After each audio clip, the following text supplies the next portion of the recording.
nobody could have predicted that a 9-year-old boy would give Elvis Presley a dance lesson. But Marcus's original moves would put the king of rock in the student position and give him a completely new perspective. Marcus Thompson was an extraordinary 9-year-old boy with an infectious energy for movement and an innate understanding of rhythm that seemed to flow through every fiber of his being. Living in the vibrant musical city of Memphis, Tennessee, he had grown up surrounded by the sounds of blues, gospel, and rock and roll that poured from every radio, jukebox, and street corner performance throughout the city. His small frame contained more kinetic energy than most adults possessed, and he had developed his own unique style of dancing that combined elements from all the musical traditions he had absorbed during his young life. Unlike other children his age who simply copied the dance moves they saw on television or learned from older siblings, Marcus possessed a rare gift for creating entirely original movements that seemed to come from some deep well of creativity and natural rhythm within his soul. He would spend hours in the family's modest living room, moving to whatever music was playing, but instead of mimicking existing dance styles, he would invent his own combinations of steps, spins, and gestures that perfectly captured the emotional essence of each song he heard. Marcus's parents, David and Sarah Thompson, had first noticed their son's exceptional dancing abilities when he was barely 4 years old. They had been playing an old blues record on their second-hand phonograph when Marcus had begun moving to the music in ways that seemed impossible for someone so young. His movements weren't just random childish gyrations. They showed a sophisticated understanding of musical structure, timing, and emotional expression that suggested he was hearing and feeling the music on a level far deeper than most people ever experienced. As Marcus grew older, his dancing became increasingly complex and original. He developed signature moves that no one had ever seen before.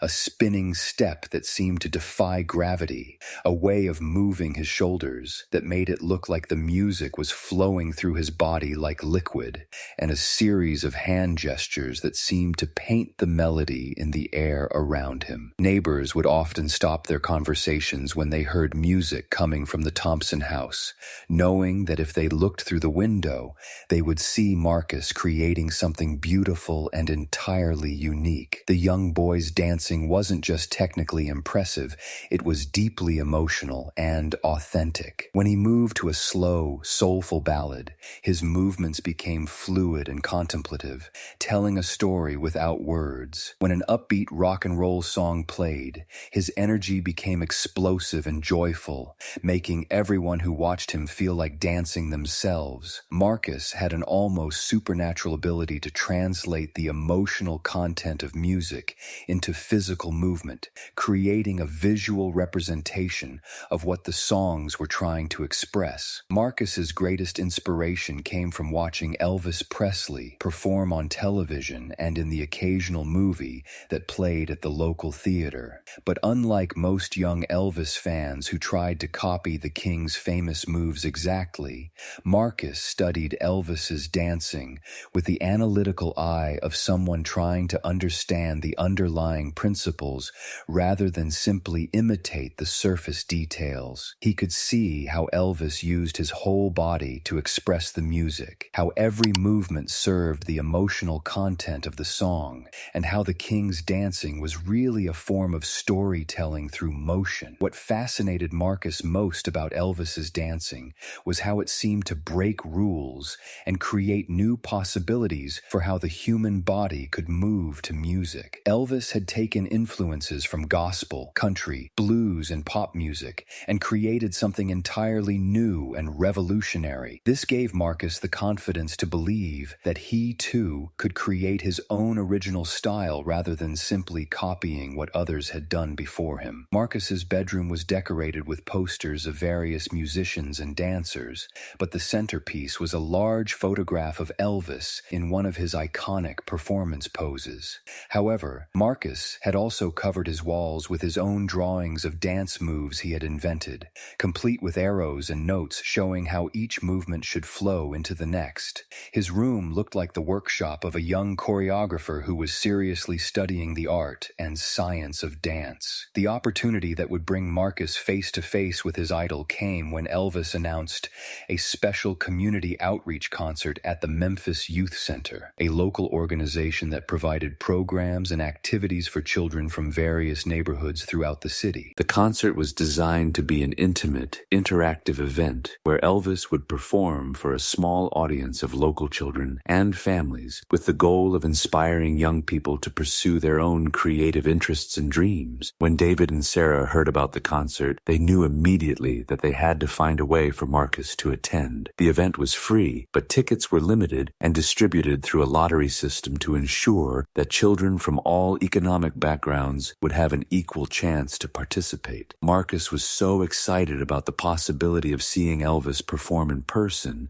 that he could barely contain his enthusiasm during the weeks leading up to the lottery drawing. The day the lottery results were announced, Marcus waited by the mailbox with the intense focus of someone whose entire future depended on the contents of a single envelope. When the letter arrived, confirming that the Thompson family had been selected to attend the concert, Marcus let out a whoop of joy that could be heard throughout the entire neighborhood. He spent the remaining weeks before the concert practicing his own dance moves with even more intensity, hoping that somehow he might have the chance to show Elvis what he had created. On the evening of the concert, the Memphis Youth Center was transformed into an intimate performance space that buzzed with excitement and anticipation. The venue could hold about 200 people, mostly children and their families, creating an atmosphere that was much more personal and interactive than Elvis's typical large-scale concerts. Simple stage lighting had been set up in the main activity room, and chairs were arranged in a semicircle that would allow the audience to feel close to the performance. Marcus arrived wearing his best outfit, a carefully coordinated ensemble that he and his mother had selected specifically for this special occasion. He carried with him a small notebook where he had written down some of his favorite original dance combinations, not because he had any specific plan to use it, but because it felt important to bring his own creative work to an event celebrating music and performance. When Elvis finally appeared on the small stage, the intimate setting allowed everyone in the audience to see every detail of his performance with crystal clarity. He was dressed casually in a simple black shirt and pants,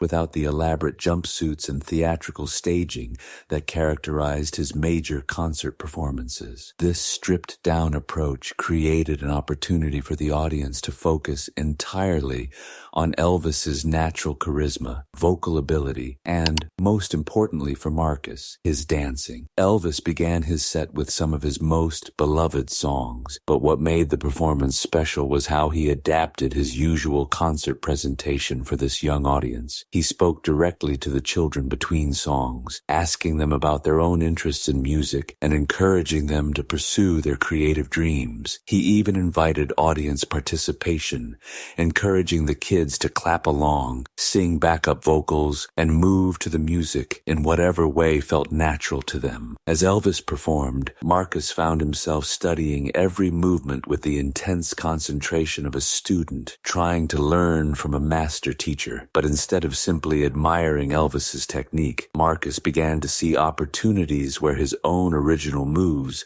might complement or even enhance what Elvis was doing. He noticed moments where Elvis would repeat certain gestures, and Marcus could envision how some of his own invented steps might create interesting variations on those themes. About halfway through the concert, Elvis was performing Jailhouse Rock when something unexpected happened. Marcus, who had been moving subtly to the music in his seat, became so caught up in the rhythm and energy of the song that he stood up and began dancing with complete abandon. But he wasn't copying Elvis's famous choreography from the song. Instead, he was performing his own original interpretation of the music music, using the unique moves he had developed over years of creative exploration. What made Marcus's spontaneous performance remarkable wasn't just his technical skill or creative originality, but the way his dancing seemed to capture and express aspects of the music that even Elvis's professional choreography hadn't fully explored. Marcus moved with a fluidity and innovation that suggested he was hearing layers of rhythm and melody that others might miss, and his movements created visual patterns that seemed to illuminate new dimensions of the familiar song. Elvis, who had been performing the song with his usual professional excellence, gradually became aware that something special was happening in the audience. At first, he noticed the other children turning to watch Marcus dance, their faces filled with amazement and delight. Then he began to see Marcus's movements directly, and what he observed caused him to nearly miss his next vocal cue. The young boy wasn't just dancing, he was creating a completely original choreographic interpretation that was both technically sophisticated and emotionally compelling. Marcus had invented moves that Elvis had never seen before, combinations of steps and gestures that seemed to flow naturally from the music,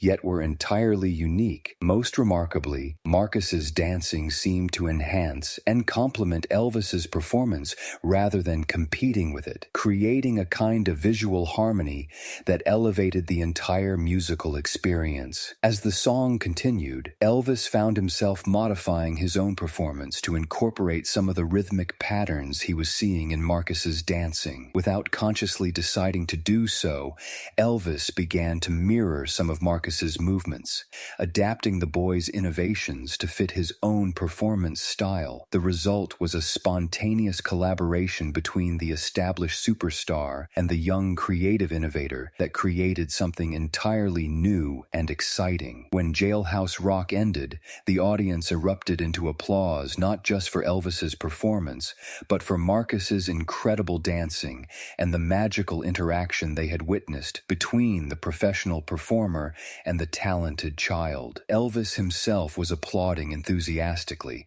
but more than that, his face showed genuine amazement and respect for what he had just seen. "Young man," Elvis called out, his voice carrying clearly through the intimate venue, "I have to say, that was some of the most creative dancing I've ever seen. Did you make up those moves yourself?" Marcus, suddenly aware that he had become the center of attention for the entire room, felt his cheeks burn with embarrassment, but his excitement overcame his shyness. "Yes, sir, Mr. Elvis. I've been working on my own dance style for a long time. I love the way you dance, but I wanted to create something new that was just mine." Elvis's smile grew even wider as he heard the sincerity and artistic integrity in Marcus's response. Here was a child who wasn't content to simply imitate existing art forms, but was driven to create something original and personal. "Well, Marcus," Elvis said, somehow knowing the boy's name through the kind of intuitive connection that sometimes happens between artists, "I think everyone here would love to see more of your dancing. Would you mind coming up here on stage with me?" The audience cheered their encouragement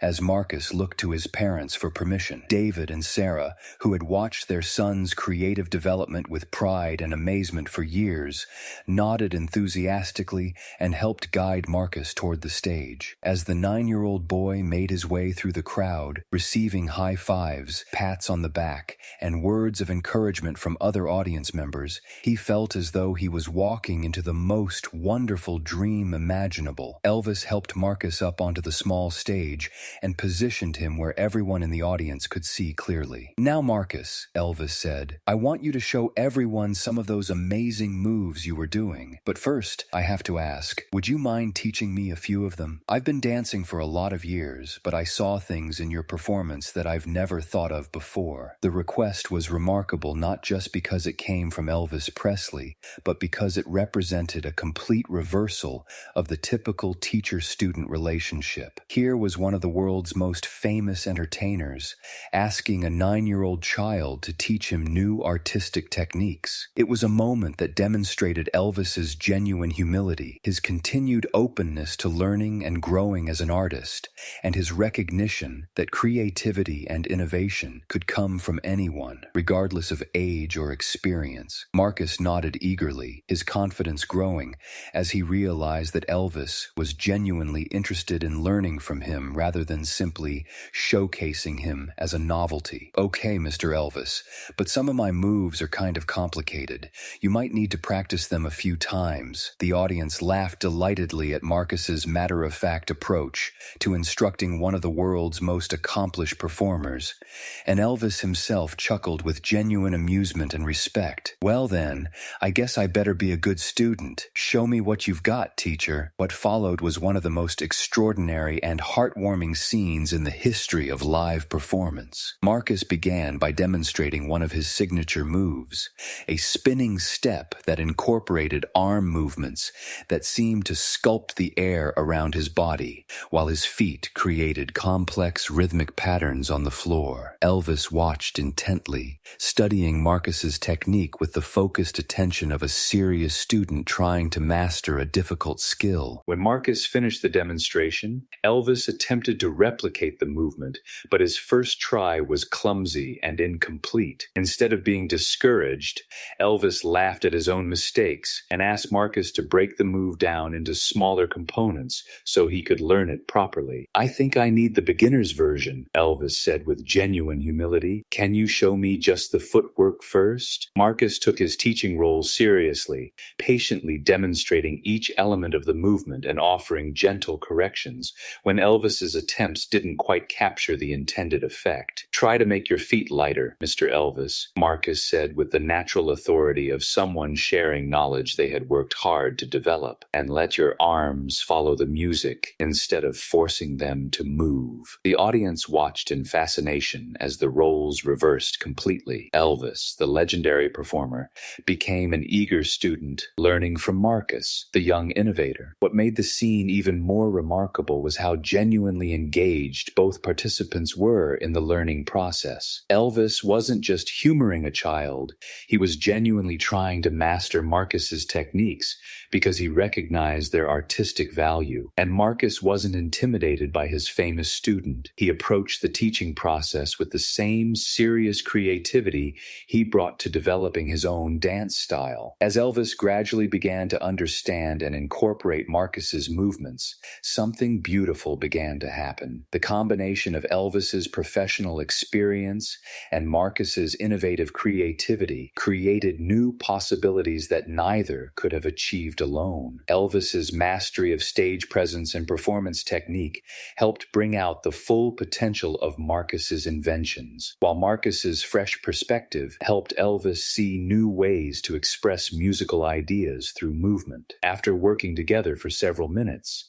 Elvis suggested that they try performing one of his songs using Marcus's choreographic innovations. "How about we do Hound Dog, but with your moves instead of mine?" Elvis proposed. "I think the audience would love to see what that song looks like through your creative eyes." Marcus beamed with pride and excitement at the suggestion. "That sounds amazing, Mr. Elvis, but maybe we could mix your moves with mine. I think that would be even better." The collaborative approach that Marcus suggested demonstrated a wisdom and artistic maturity that impressed everyone present. Instead of wanting to completely replace Elvis's established choreography, Marcus envisioned a fusion that would honor both artists' contributions while creating something entirely new. It was exactly the kind of innovative thinking that had made Marcus's dancing so special in the first place. As the music for Hound Dog began to play, Elvis and Marcus began dancing together in a performance that was unlike anything anyone in the audience had ever seen. Elvis's professional polish and stage command combined with Marcus's innovative movements and fresh energy to create a duet that was both technically impressive and emotionally engaging. When Elvis performed his classic moves, Marcus would add complementary gestures that enhanced their impact. When Marcus introduced his original steps,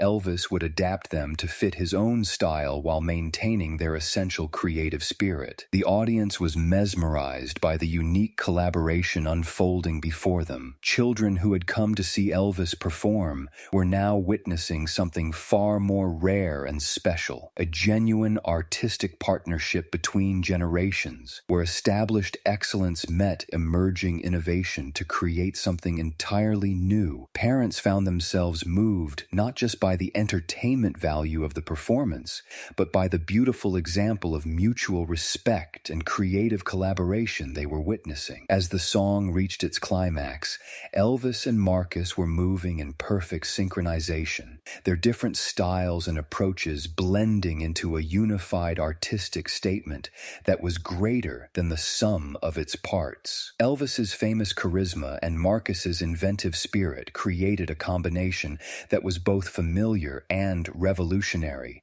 honoring the past while pointing toward future possibilities. When the song ended, the applause was thunderous and sustained, but what made the moment truly special was the obvious joy and mutual respect visible in both performers' faces. Elvis looked genuinely energized and inspired by the collaboration, while Marcus glowed with the confidence that comes from having your creative gifts recognized and valued by someone you admire. "Ladies and gentlemen," Elvis announced to the audience, "I want everyone here to remember this moment because you've just seen something very special. Marcus here has reminded me that artistry isn't about age or experience. It's about having the courage to see things differently and the creativity to express what you see. I've learned more about dancing in the last 15 minutes than I have in months of rehearsals." Elvis then turned to address Marcus directly, though his words were still audible to the entire audience. "Marcus, you have a gift that's very rare. You don't just move to music, you help music become visible. I hope you'll keep creating and innovating because the world needs artists like you." As a token of his respect and encouragement, Elvis removed the simple silver bracelet he was wearing and placed it on Marcus's wrist. "This is to remind you that creativity is the most valuable thing an artist can possess. Keep inventing, keep teaching others, and never let anyone convince you that your original ideas aren't worth pursuing." The gift was meaningful not just for its material value, but because it represented Elvis's recognition of Marcus as a fellow artist worthy of respect and encouragement. By giving Marcus something personal, Elvis was symbolically welcoming him into the community of professional performers while acknowledging the value of his unique contributions to the art form. As Marcus returned to his seat, amid continued applause and congratulations from the audience, the rest of the concert took on an even more special quality. Elvis seemed energized and inspired by his interaction with Marcus,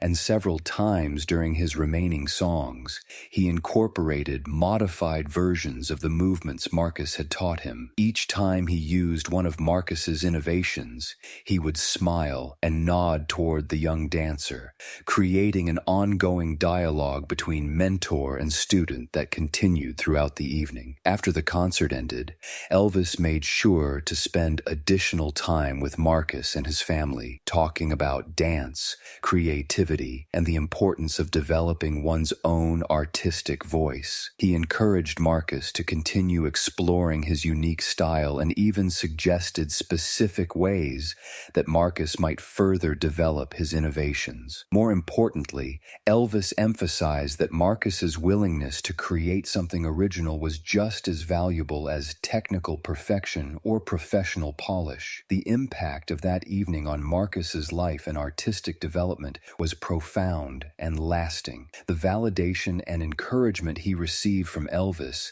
gave him the confidence to continue pushing the boundaries of his creative expression and to share his innovations with others. He began teaching dance classes at the Youth Center, passing along both the specific techniques he had developed and the broader lesson about the importance of creative originality that Elvis had reinforced. But perhaps even more significantly, Marcus internalized Elvis's example of humility and openness to learning. Throughout his subsequent artistic journey, he maintained the same willingness to learn from others that Elvis had demonstrated that evening, always remaining open to new influences and ideas, while continuing to develop his own unique artistic voice. The story of Marcus's dance lesson with Elvis became legendary in Memphis music and dance circles, frequently cited as an example of how artistic innovation could come from anyone, and how true mastery included the wisdom to recognize and learn from emerging talent. The event was often mentioned in discussions about the importance of nurturing young artists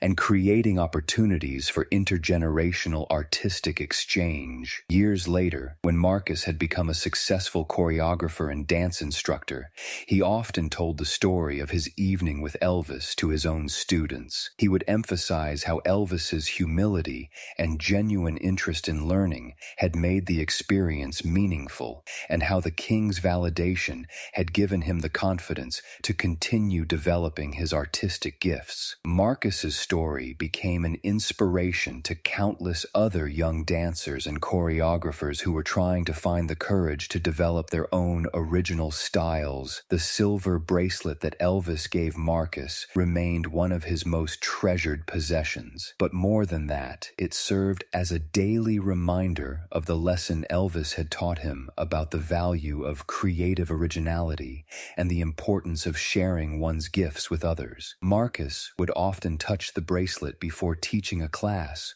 or creating a new choreographic work, remembering Elvis's words about creativity being the most valuable asset an artist could possess. The Memphis Youth Center eventually installed a small plaque commemorating the evening when a young dancer's innovations taught the King of Rock new moves and reminded everyone that creativity knows no age limits. The plaque served as a permanent reminder of the magical moment when artistic boundaries were crossed and new possibilities were created through mutual respect and collaborative creativity. For Elvis, the encounter with Marcus represented an important reminder of why he had fallen in love with performing in the first place, the joy of creative expression and the excitement of discovering new ways to connect with audiences through artistic innovation. In later interviews, Elvis would often mention the evening as one of his most meaningful performance experiences,